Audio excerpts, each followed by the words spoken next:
Canada के बीच विवाद बढ़ता ही जा रहा है और नए मुद्दे उभर रहे हैं। हाल ही में जब भारत के विदेश मंत्री एस जयशंकर ने कनाडा द्वारा फैलाए गए गलत प्रचार प्रोपेगेंडा को उजागर किया, तो इसके बाद कनाडा भारत के प्रति बौखला गया।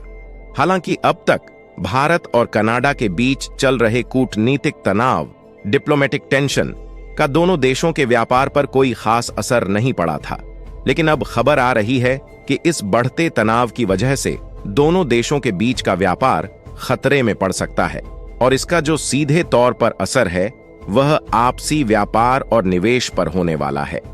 यहां तक कि जो रिपोर्ट सामने निकल कर आई है, इसमें बताया जा रहा है कि इसका सबसे ज्यादा इंपैक्ट कनाडा पर पड़ने जा रहा है, क्योंकि कनाडा की 600 से भी ज्यादा कंपनियां भारत में इस्टेब्लिश्ड है और वह भारत में बिजनेस करती हैं। और तो और कनाडा की जो बड़े बड़े पेंशन फंड्स हैं, उन्होंने भारत में लगभग 6 लाख करोड़ से भी ज्यादा का निवेश भारत में किया हुआ है।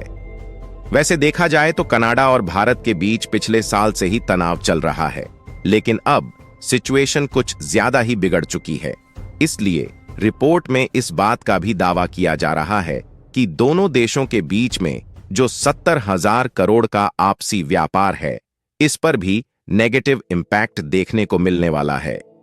पूरी डेवलपमेंट क्या है इस वीडियो में समझते हैं, लेकिन आगे बढ़ने से पहले इस वीडियो को एक लाइक करके चैनल को सब्सक्राइब जरूर कर लीजिए, क्योंकि आपके लिए यह 1 सेकंड का काम है, लेकिन इससे हमारी काफी बड़ी मदद होती है। अगर हम कनाडा की लोकेशन देखें तो यह भारत से दूर अटलांटिक महासागर के उस पार स्थित है। इस नक्शे पर जो ब्लैक लाइनिंग दिखाई दे रही है, उसी मार्ग का उपयोग करके दोनों देशों के बीच व्यापार होता है, जिसमें सामानों के इंपोर्ट और एक्सपोर्ट की शिपिंग के लिए हवाई रास्ता और समुद्री रास्ता दोनों का इस्तेमाल किया जाता है। वैसे देखा जाए तो कनाडा का ज्यादातर व्यापार अमेरिका, चीन और मेक्सिको जैसे देशों से होता है, लेकिन जिस तरह से बाकी के देशों की जरूरत भारत के बिना पूरी नहीं होती, उसी तरह कनाडा की भी जरूरत भारत के बिना पूरी नहीं होती।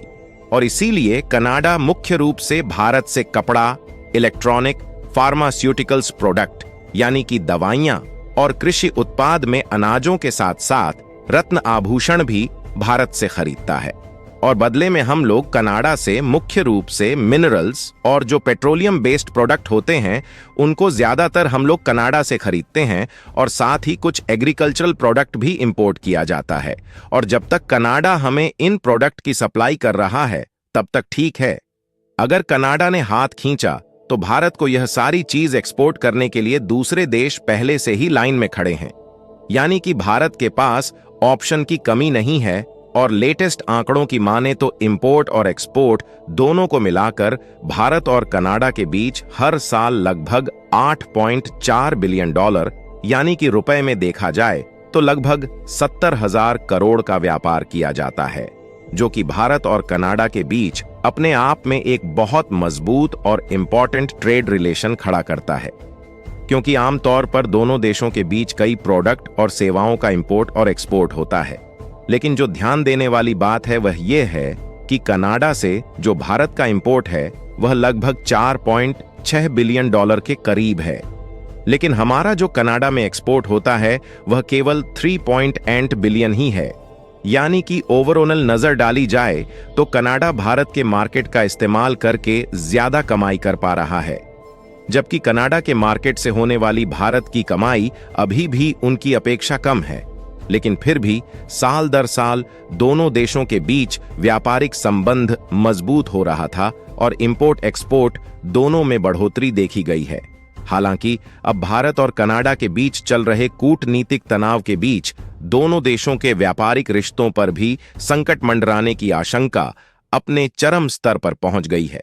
और दोनों देशों के बीच का रिलेशन इस लेवल तक पहुंच गया कि अब तो GTRI यानी कि ग्लोबल ट्रेड रिसर्च इनिशिएटिव ने भी भारत और कनाडा के व्यापार पर नया सवाल खड़ा कर दिया,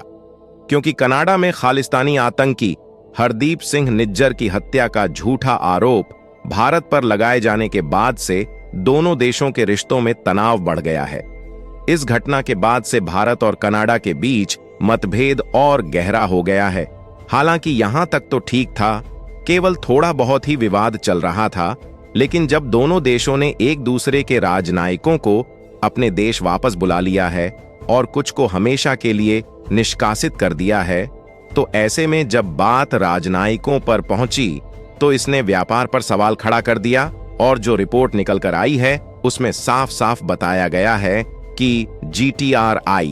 यानी कि ग्लोबल ट्रेड रिसर्च इनिशिएटिव का कहना है कि अभी तक भारत और कनाडा के व्यापार पर कोई असर इसलिए नहीं पड़ा था क्योंकि डिप्लोमेटिक टेंशन केवल ऊपरी लेवल पर थी और काफी कमजोर थी। लेकिन यह विवाद जिस तरीके से बढ़ रहा है, ऐसे में इसका इम्पैक्ट सीधे तौर पर दोनों देशों के बीच अर्थव्यवस्था पर पड़ सकता है। और इसीलिए अभी तक जो हम देख रहे थे कि हर साल इंडिया कनाडा ट्रेड में ग्रोथ मिल रही थी, उसमें नेगेटिव इम्पैक्ट देखने को मिलेगा। और यहां पर इसमें कनाडा बुरी तरीके से फंसने वाला है, क्योंकि आंकड़े बताते हैं कि कनाडा की पेंशन फंड्स ने भी भारत में करीब 6 लाख करोड़ रुपए का निवेश किया है और कनाडा की करीब 600 कंपनियां ऐसी हैं जो कि भारत में अपने कारोबार को चला रही हैं। ऐसे में व्यापार पर असर पड़ने से कनाडा पेंशन फंड्स को सबसे ज्यादा मुश्किल का सामना करना होगा। दरअसल कनाडा पेंशन फंड्स कनाडा सरकार के द्वारा मैनेज किया जाने वाला एक प्रकार का इन्वेस्टमेंट बोर्ड है, जिसे CPC कहा जाता है।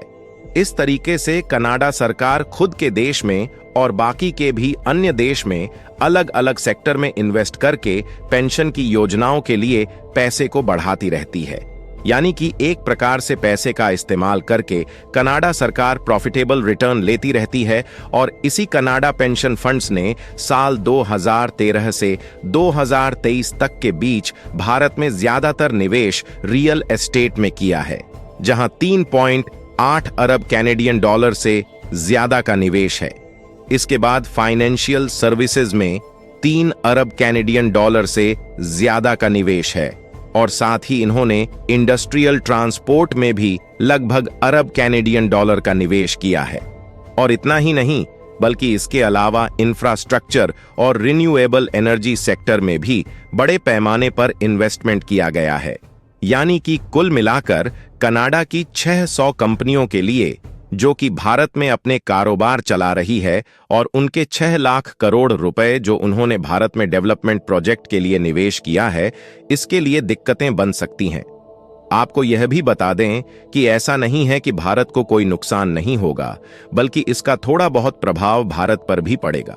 क्योंकि कनाडा की भले ही 600 कंपनियां भारत में काम करती हैं,